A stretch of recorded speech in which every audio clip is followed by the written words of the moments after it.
où se poursuit le récit des mésaventures de notre chevalier, chapitre 5. Voyons donc, malgré tous ses efforts, il ne pouvait bouger. Bon, ça démarre mal déjà. Voyant donc que malgré tous ses efforts, il ne pouvait bouger. Don Quichotte eut recours à son remède habituel, qui était d'évoquer un passage de ses livres de chevalerie. Sa folie lui remit en mémoire un épisode des aventures d'Ogier le Danois, connu des petits et des grands, et auquel même les vieilles personnes prêtent foi.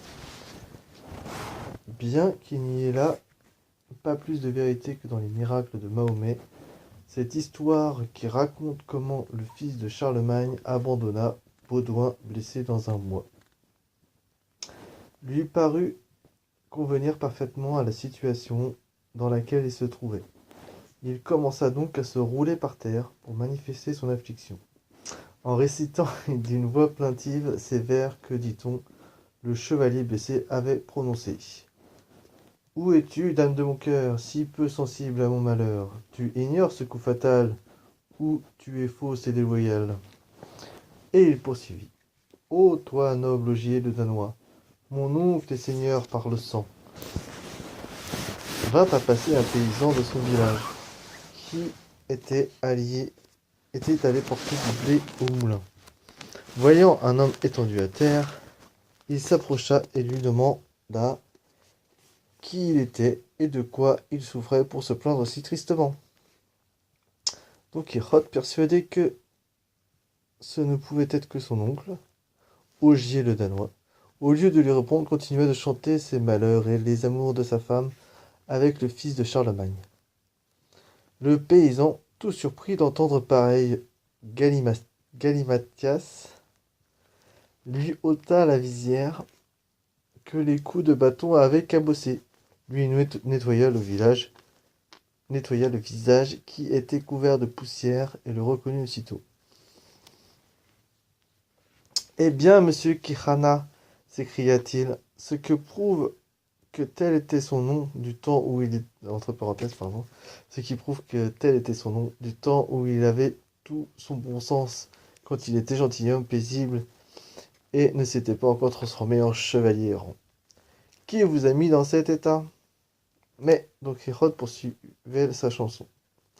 Le brave paysan lui ôta non sans mal le plastron et la dossière de sa cuirasse pour voir s'il était blessé et ne trouva pas la moindre trace de sang.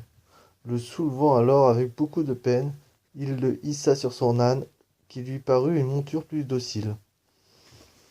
Il ramassa les armes et ce qui restait de la lance, lia le tout sur le dos de Rocinante, et tenant le cheval sur la bride et l'âne par le licol, il reprit le chemin du village, attristé par les folies que débitait Don Quichotte.